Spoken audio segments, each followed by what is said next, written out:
il y a quelque chose que personne ne te dit sur la disponibilité. On te laisse croire que si tu donnes assez, si tu es assez présente, assez douce, assez ouverte, alors l'autre restera. Mais il existe un mécanisme invisible, profond, ancien, qui produit exactement l'inverse. Plus tu te rends accessible, plus quelque chose en lui recule. Et ce recul n'a rien à voir avec toi. Carl Jung a posé un mot sur ce phénomène il y a presque un siècle. Et ce mot change tout ce que tu croyais comprendre sur l'amour, le manque et la distance. Ce que tu vas entendre ici ne ressemble à aucun conseil. C'est une plongée dans ce qui se joue en dessous, là où les décisions ne sont plus des décisions, là où les émotions obéissent à des forces que ni toi ni lui ne contrôlez vraiment. Reste jusqu'au bout, parce que la dernière partie de cette vidéo pourrait bien transformer la façon dont tu te perçois dans chacune de tes relations. Jung avait compris quelque chose de fondamental sur les liens entre les êtres. Chaque homme porte en lui une image féminine inconsciente. Pas une femme réelle, pas un souvenir précis, mais une empreinte, un écho, une sorte de silhouette intérieure forgée par ses rêves, ses blessures, ses premières rencontres avec le féminin. Cette image, il ne la connaît pas, elle vit dans ses profondeurs, comme une présence secrète qui oriente chacun de ses désirs sans qu'il le sache. Quand il croise une femme qui semble correspondre à cette empreinte, quelque chose s'allume en lui, quelque chose de puissant, de magnétique, de presque sacré. Mais voilà ce que personne ne dit. Cette image ne fonctionne que dans le mystère.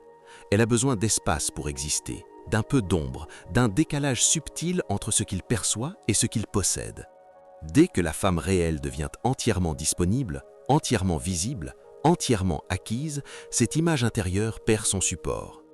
La projection s'effondre, comme un rêve qu'on essaie de saisir au réveil. L'homme ne fuit pas la femme, il fuit la disparition de son propre mirage. C'est une distinction essentielle et elle change tout. Ce que tu as peut-être pris pour un rejet était en réalité un effondrement interne qui n'avait rien à voir avec ta valeur. L'image qu'il projetait sur toi avait besoin de distance pour survivre. En te rapprochant, en donnant tout, en supprimant chaque zone d'incertitude, tu as involontairement dissous l'écran sur lequel il projetait son propre monde intérieur. Cela, tu ne pouvais pas le savoir. Personne ne te l'avait jamais expliqué. Il y a un paradoxe que Jung a observé dans toutes les dynamiques humaines profondes.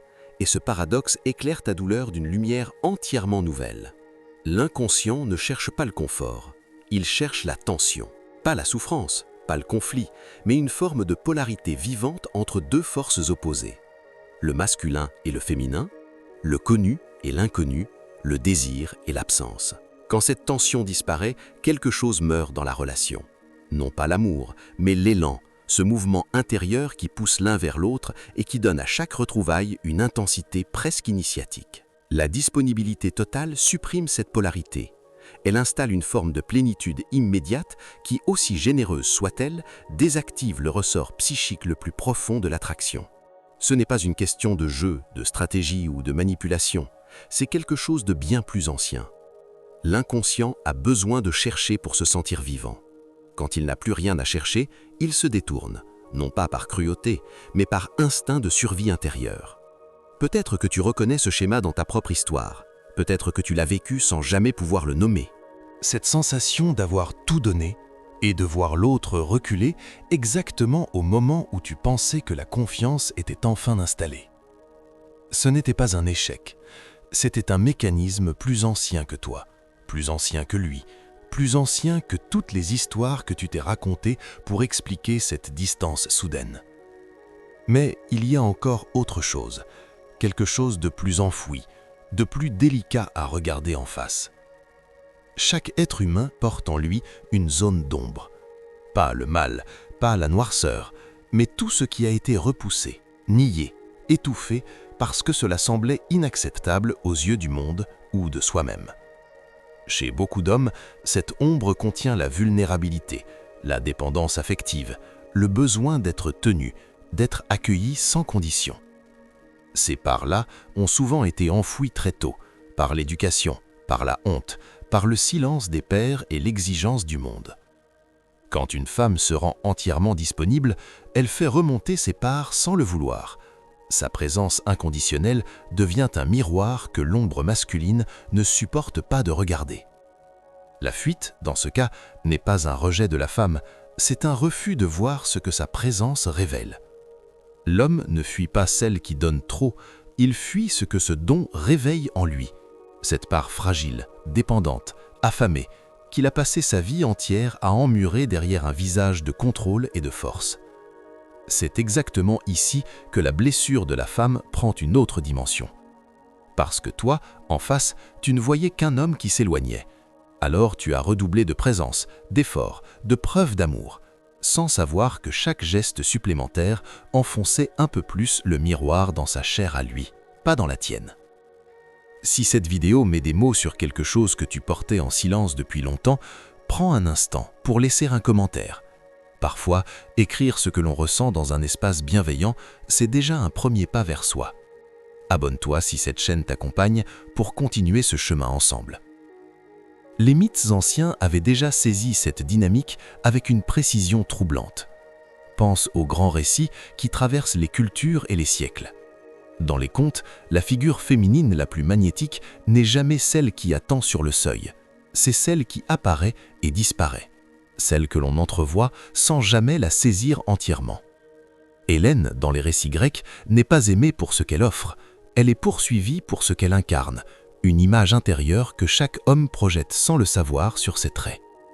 Sa puissance ne réside pas dans sa générosité, elle réside dans l'espace qu'elle maintient entre elle et le désir de l'autre, dans cette distance vivante qui transforme le regard en quête. Ce schéma traverse toutes les époques, sans jamais perdre sa force. Dans les contes de fées, l'héros ne tombe pas amoureux de celle qui se donne immédiatement. Il traverse des épreuves, des forêts, des nuits entières, parce que l'âme a besoin du chemin autant que de la destination. La conquête n'est pas un caprice masculin, c'est un besoin psychique profond, un rituel intérieur par lequel l'homme construit le sens de ce qu'il désire. Aujourd'hui encore, les mêmes forces agissent dans les relations les plus ordinaires. Quand tu réponds à chaque message dans la seconde, quand tu annules tes plans pour être là, quand tu fais passer ses besoins avant chaque respiration qui t'appartient, tu ne donnes pas de l'amour. Tu supprimes l'espace dans lequel l'amour pouvait naître et grandir. Cette vérité n'est pas confortable, mais elle est libératrice si tu acceptes de la regarder vraiment. Parce que ce que tu faisais par amour avait peut-être une autre racine, une racine plus ancienne, plus douloureuse, plus silencieuse que tout ce que tu t'es avoué jusqu'ici. Peut-être que cette disponibilité excessive n'était pas un don. Peut-être qu'elle était une peur déguisée en générosité. La peur de ne pas suffire si tu n'étais pas constamment là, constamment utile, constamment tourné vers l'autre au détriment de ta propre existence. Cette peur a un nom dans la carte intérieure de l'âme. Elle vient de cette part de toi qui a appris, très tôt, que l'amour devait se mériter par l'effort permanent, par la présence forcée, par l'effacement silencieux de tout ce qui te constituait.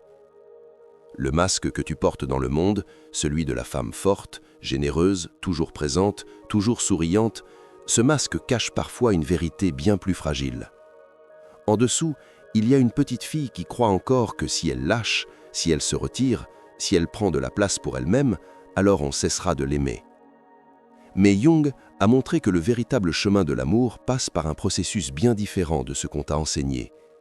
Il passe par la confrontation avec soi-même, par la capacité à regarder ses propres failles sans les fuir, ses propres manques sans les projeter sur l'autre, sa propre ombre sans la confondre avec celle du partenaire. Ce chemin exige de devenir entièrement soi, non pas pour séduire, non pas pour retenir, mais parce que c'est la seule manière d'aimer sans se dissoudre. La chose la plus paradoxale dans tout cela, c'est que lorsque tu cesses de te rendre disponible par peur, lorsque tu cesses de combler le vide de l'autre avec ta propre substance, quelque chose se déplace dans la relation tout entière. La tension revient, le mystère revient. Non pas parce que tu joues un rôle, mais parce que tu occupes enfin ta propre place, celle que personne d'autre ne peut remplir à ta place. La fuite d'un homme devant ta disponibilité n'était pas un verdict sur la qualité de ton amour. C'était un signal envoyé par l'inconscient, le sien et le tien, pour dire que quelque chose devait être réajusté dans la danse entre donner et exister pleinement. Jung a écrit que la rencontre entre deux êtres ressemble à la rencontre entre deux substances chimiques, et que si une réaction se produit, les deux sont transformés. Mais pour que cette réaction ait lieu, il faut que chaque substance reste entière, distincte, irréductible. Quand tu te dissous dans l'autre, il n'y a plus de rencontre possible. Il n'y a qu'une dilution lente qui finit par tout effacer. Ce que tu retiens de cette vidéo tient en 3 mouvements intérieurs. Le premier, l'homme ne fuit pas la femme réelle. Il fuit l'effondrement de l'image intérieure qu'il projetait sur elle dès que le mystère disparaît. Le deuxième, la disponibilité totale supprime la tension vivante dont l'inconscient a besoin pour maintenir le désir, l'élan, la quête. Le troisième, cette fuite confronte les 2 partenaires à leur zone enfouie, la peur d'être vu tel que l'on est vraiment, le besoin de se perdre dans l'autre pour éviter la rencontre avec soi-même. Rien de tout cela ne signifie que tu as mal aimé. Cela signifie que l'amour véritable demande autre chose que la présence constante et le don sans limite. Il demande une forme de courage intérieur bien plus rare, celui de rester entière face à l'autre, de tolérer le vide sans le combler, de laisser l'espace respirer entre 2 âmes qui se cherchent sans se dévorer. Jung disait que tout ce qui ne parvient pas à la conscience revient sous forme de destin. Maintenant que tu as vu ce mécanisme, il ne peut plus agir dans l'ombre de ta vie. Quelque chose en toi vient de se réorganiser, doucement, sans bruit, comme une pièce ancienne qui retrouve enfin sa place dans un puzzle que tu portais depuis toujours. Ce n'est pas un conseil que tu emportes en quittant cette vidéo, c'est une lucidité nouvelle, vivante, silencieuse. Et cette lucidité, personne ne pourra jamais te la reprendre.